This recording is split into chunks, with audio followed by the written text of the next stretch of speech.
Le présent document ne contient aucun conseil juridique et a été préparé avec l'aide d'étudiants en droit bénévole de la section étudiants pro bono du Canada, Université Laval. Les étudiants de PBC ne sont pas avocats et n'ont pas l'autorisation de fournir des conseils juridiques. Le présent document ne présente qu'un exposé général de certaines questions juridiques et connexes. Si vous avez besoin de conseils juridiques, veuillez consulter un avocat. Le consentement sexuel est l'expression d'une volonté à être impliqué dans une activité à caractère sexuel. Les partenaires doivent tous accepter de prendre part à l'activité sexuelle, que ce soit un baiser, un geste de nature sexuelle ou une relation sexuelle. Il est important de se rappeler qu'une personne peut retirer son consentement à n'importe quel moment. Pour que le consentement donné par son partenaire soit valide, il doit être clair, non équivoque, libre et éclairé. Ces trois conditions composent la clé du consentement et doivent absolument être réunies. Il faut donc s'assurer d'avoir toutes les composantes de la clé avant de débuter une activité à caractère sexuel et tout au long de celle-ci. Le consentement doit être clair et non équivoque. L'accord peut être donné par des paroles, des gestes ou une attitude comme un regard ou un sourire. L'acte qui témoigne du consentement, dans un contexte précis, doit être sans ambiguïté. Chaque situation est différente et le même geste peut être un accord valide dans un contexte particulier et invalide dans un autre. Dans le doute, il est préférable de demander de vive voix le consentement de notre partenaire. Le silence n'est cependant jamais synonyme d'accord.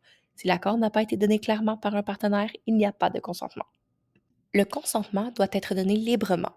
Une personne ne peut être contrainte de consentir à une activité sexuelle. Le consentement serait alors invalide. Par exemple, un consentement donné par une personne pour participer à une activité sexuelle alors qu'elle est menacée physiquement ne représente pas un consentement valide puisqu'il n'a pas été donné librement. Il est de même dans un contexte où l'un des partenaires est en position d'autorité ou de confiance.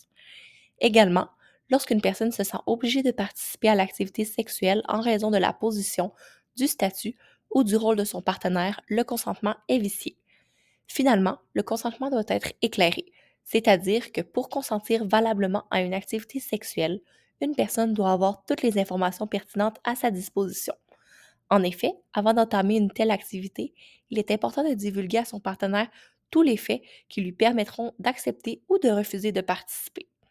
Il importe de mentionner que mentir ou omettre des faits pertinents tels que la séropositivité ou l'utilisation de contraception aura pour effet d'invalider le consentement donné par son partenaire. Une personne doit également être capable de donner son consentement. L'âge, la capacité ou la consommation peuvent influencer la faculté d'une personne à donner son consentement. La loi prévoit certaines situations où il est impossible pour un individu de donner son consentement. Par exemple, une personne endormie ou inconsciente ne peut pas être consentante à une activité sexuelle, et ce, même si elle avait consenti à celle-ci au préalable. Un autre exemple est que dans certains cas, l'écart d'âge entre des partenaires ou la présence d'une relation subordonnante entre ceux-ci a pour effet d'invalider tout consentement. Lorsqu'il y a un rapport de force, une personne de moins de 18 ans ne peut pas consentir à une activité sexuelle avec un partenaire subordonnant. Finalement, une personne qui a consommé de l'alcool ou des drogues peut généralement consentir à prendre part à une activité sexuelle. Cependant, une personne n'est plus en mesure de donner son consentement lorsque l'intoxication est telle qu'elle est inconsciente, qu'elle est dans un état de blackout ou de coma éthylique.